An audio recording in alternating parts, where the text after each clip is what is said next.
Saya Ani dari Indocard. Saya ingin memberitahukan bahwa kartu kredit Bapak sudah jatuh tempo.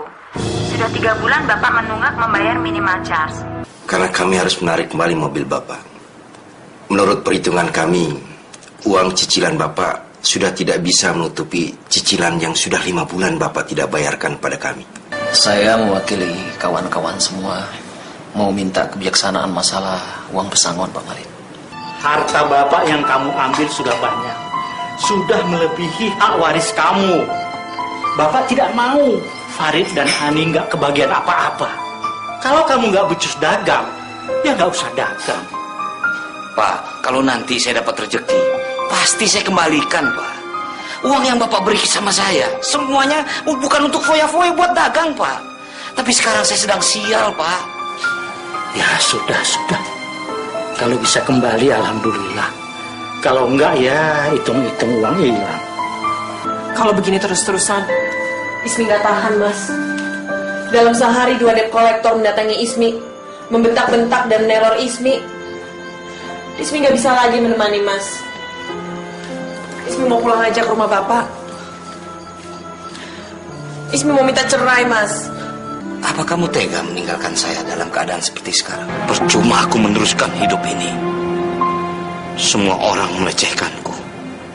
Orang tuaku, istriku yang seharusnya membangkitkan semangatku, malah minta cerai hanya karena takut terseret dalam sangkutan hutang-hutangku. Semua menyakitkan perasaanku.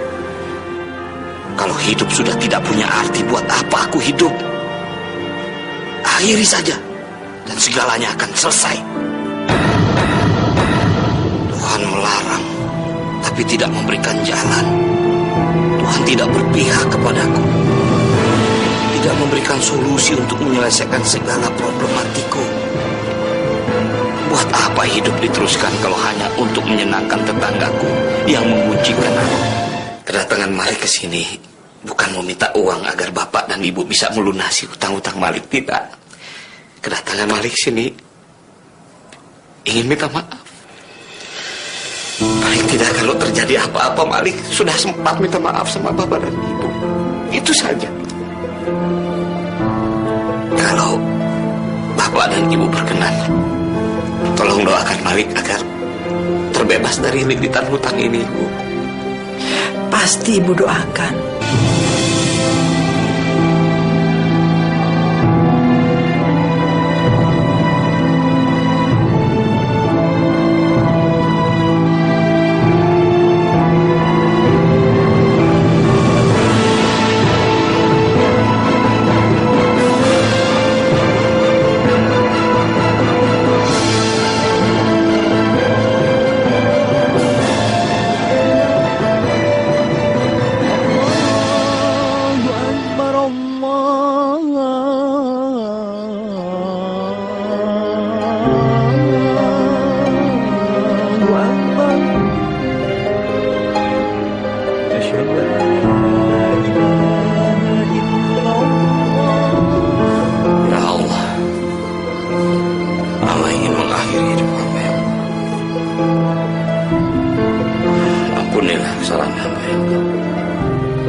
Ketika kita punya kesulitan, kalau kita hanya bertanya kepada otak kita, bertanya pada kemampuan kita, akhirnya kita lebih sering menjadi orang-orang yang berputus asa.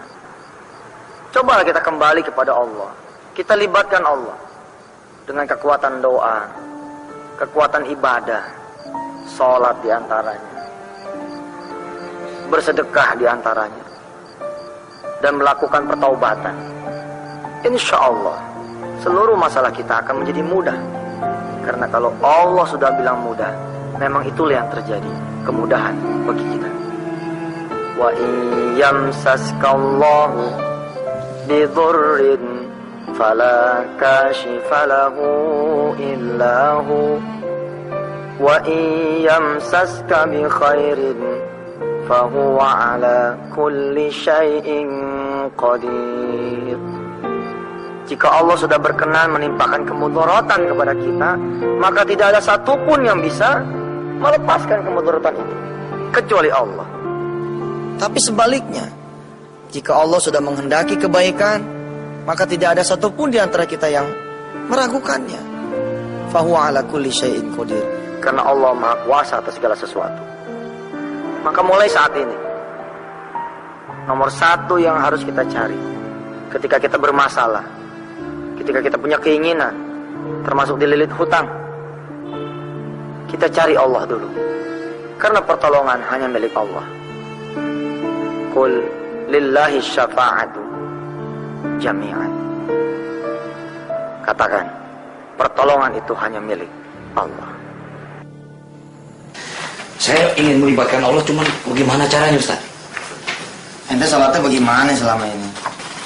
Ya justru itu, Ustaz, saya baru mau mulai lagi nih. Ya, alhamdulillah, itu kan udah awal yang bagus tuh, mulai sholat lagi. Karena percuma juga ente nyari solusi kemana-mana, sholat kagak gitu. Habis sholat, kita kemudian lakukan deh tuh muhasabah gitu. Muhasabah kan, Ustaz? Muhasabah tuh koreksi diri. Jadi kita kudu mikir, nggak ada masalah kecuali kita yang mengundang masalah itu datang. Nggak ada kesulitan kecuali kita yang membuat kesulitan itu menjadi ada. Pikirin waktu ente bisnis dulu bagaimana, apa sering nipu apa kagak.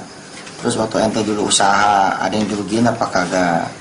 Kemudian lihat-lihat juga urusan dengan istri, apakah istri jadi sakit gara-gara kita punya ulah apa enggak. Orang tua juga kita pikirin. Kalau ketemu ada yang salah dalam hubungan antar manusia, terus hubungan dengan Allah, nah kita minta ampun dah sama Allah. Semua udah saya lakukan, Ustaz. Apalagi? Kalau udah ya, coba jejak sedekah dah. Sedekah. Manusia tidak jemu memohon kebaikan. Dan jika mereka ditimpa malapetaka, dia menjadi putus asa, lagi putus harapan. Saya merasakan seperti itu, ya Allah. Saya ingin sekali menyedekahkan perabotan rumah tangga ini untuk kalian.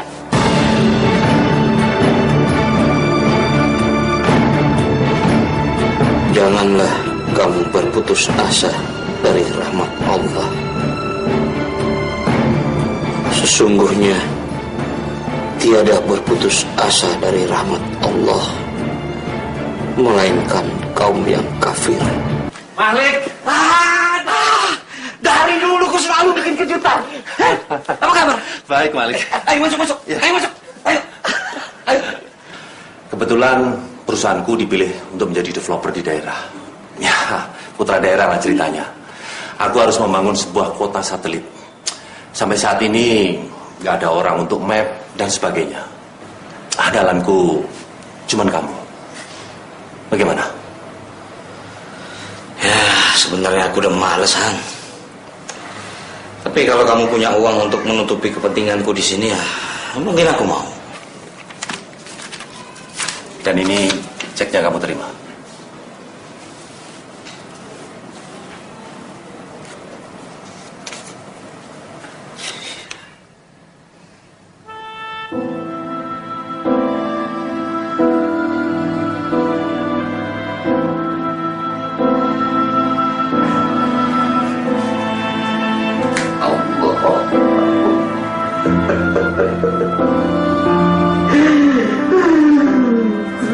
kasih ya Allah. Kau sudah mengulurkan tanganmu untuk menyelamatkan hamba yang putus asa ya Allah. Alhamdulillah.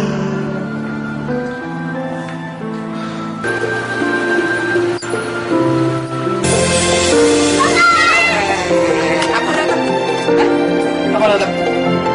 Tadi enak juga nenek. Hah? Naik apa, Is? Naik taksi. Kok nggak kasih tahu saya, bisa saya